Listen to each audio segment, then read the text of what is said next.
бәрің өздерің пайдаларың үшін қотақ жеп отырсыңдар, конкретно бар ғой, блядь, ана масса. Ей, қорттақ бас, ешім, кім пайдасы істеп отыр, далбойып. Мен көйтті байқайсыңдар ма?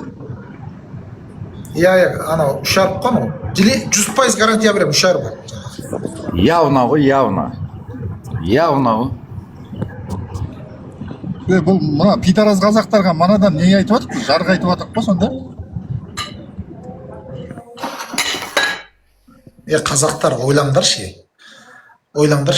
Мен көзбен көргенімді құлақпен естігенімді айтамын. Мен шетелге шығып алып айтып жүрген жоқпын ғой. Мен осы шетелге шығып бастап айтып жүрсем айтсам да болады. Мен сонау елде жүрген кезде мен жаныма батты. Жаныма зілдей батты, мен жанайқайым шықты. Ағайын, егер шынымен де билігің жақсы болса, Тоқаевың керемет болса, әкемнің басы бар ма? Шетелде қаңғып, өз елінде шіркін-ау, өз ұлтыңмен өшсең де балдан тәтті дейді. Сендермен бірге өшіп жүрмеймін ба мен? Билік басында болмағанда 2-3 текті отырған болса. Неге зарлап, мына жігіттер неге отыр? Еріккенен отыр ма, ағайындар? Сүйкімсіз болып. Бұлардың ар жағы кемі 15 күннен, 3 айдан, 6 айдан жоқ дегенде бір 7-8 мәрте сотталғандар. Ал бер жағы жұмыссыз жүргендер. Мысалы, Қазақстан ішіне барады. Жұмысқа кіре алмай. Жұмысқа кіре алмай, жұмысқа алмайды, жиесені жоқ. Ал енді осыларға сол керек пе енді? Даже бар ғой, қатында қойында қатына сүйкім жоқ. Мына шындықты айтып жүрген жігіттердің. Өйткені неге? Олардың қайын жұртың барлығы қорқақ, сен қалай қорқақ, сен қалай ессің? Бұлардың да сол қайын жұрты сондай, бұлардың да туысы солай. Көрдің ба? Не жетпей жатыр сонда бұларға? Сен неге айтпайсың? Неге сендер айтуларың керек қой? Сендер айт, осыны бар ғой, аға буын айтып істеп тастау керек еді. Өкінішке орай. Назарбаев Тоқаевты қойып бір ауылдың әкімін көрсе, 70-дегі 80-дегі ақсақал барып сәлем береді. Міне тексіздер. Мәселе тексіздік тек қана билік басында ғана отқан жоқ. Біздің арамызда да текстік белең алған, ағайын. Өтірік па мен айтқан?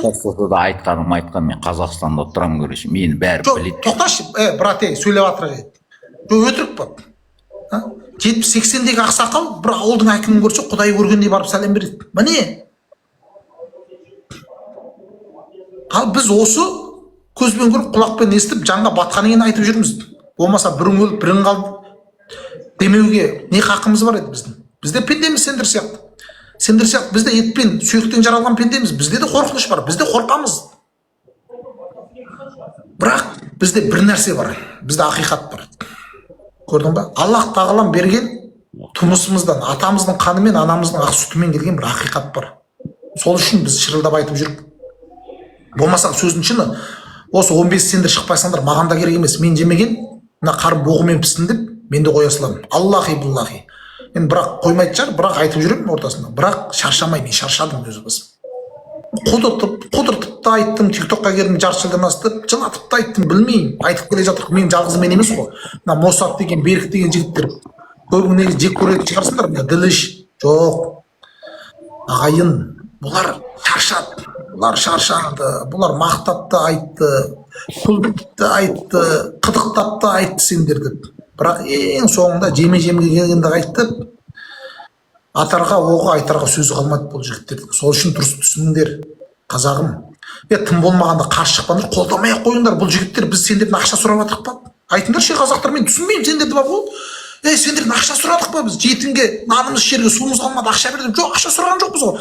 Енді неменеге сен қарсы шығасың? Сен өзің айта алмайсың, ессің, қорқақсың. Не Құдай тағала саған ондай сөз байлықты, ондай айтатын тектілікті бермеді ма? Мойында. Бірақ қолдамасаң да бізге қарсы шықпа, бізге қарсы үрме. Соның өзі қолдау. Сендер тарапыңнан. Менің айтарым сол. Ағайындар, көптен көп рахмет. Әр қазағым жалғызым, әр қазағым алтыным, әр қазағым ханым болды, мен басқаны білмеймін. Мына маңқалар мыңға толмады ғой, мен керек емес. Мына ұлтқа қызмет ету ешқандай білімнен емес, ағай. Мен өзім білімдімін деп санамаймын. Бірақ мінез жеткілікті. Мінез болыңдаршы. Молодец, красавчик. Мінезді білдір, қазағым. Красавчиксің, братан, сен дұрыс айттың біраз нәрсе. Жақсы, онда сау болыңыздар. Мен сіздерді жақсы көремін. Қуаныштымын сендермен танысқаныма. Давайте. Рахмет бауырлар. Жақсы сау болыңыздар. 289 адам отыр. Манқа қазақтар маған подписка жасап қойыңдар. Мен өзім отдельно эфир ашамын. Сендерге түсіндіремін ненің не екенін ше. Туға қалай чуу керек екенін түсіндір ме? Маған подписка жасаңдар. Ешкім подписать етпейді саған. Түсінбедім. Жоқ, мен мысалға просто мына өтірік намысшыл маңқалар наоборот интересовать ету керек қой. Мынау қайсы туға тышам деп жүргендер. Мен мысалға сенің орнында болсам, мен подписка жасайтын едім. Давай, онда ағайындар, жақсы қоштаспаймыз. Маған да жазылып қойыңыздар.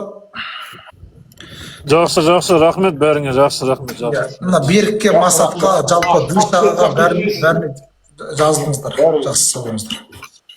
В общем, ақиқатты айтқан азаматтардың артынан ілеспесеңіздер де артыма шам алып түспеңіздер. Менің сіздерден сұранатыным сол. Мен сіздерді жақсы көремін. Мен қазағыммен ғана серік ажыбаймын. Болмаса мен кіммін? Мен қайдағы бір қаңғы баспын, диуанамын. Мен сіздермен ғана адаммын. Жақсы сау болыңыздар.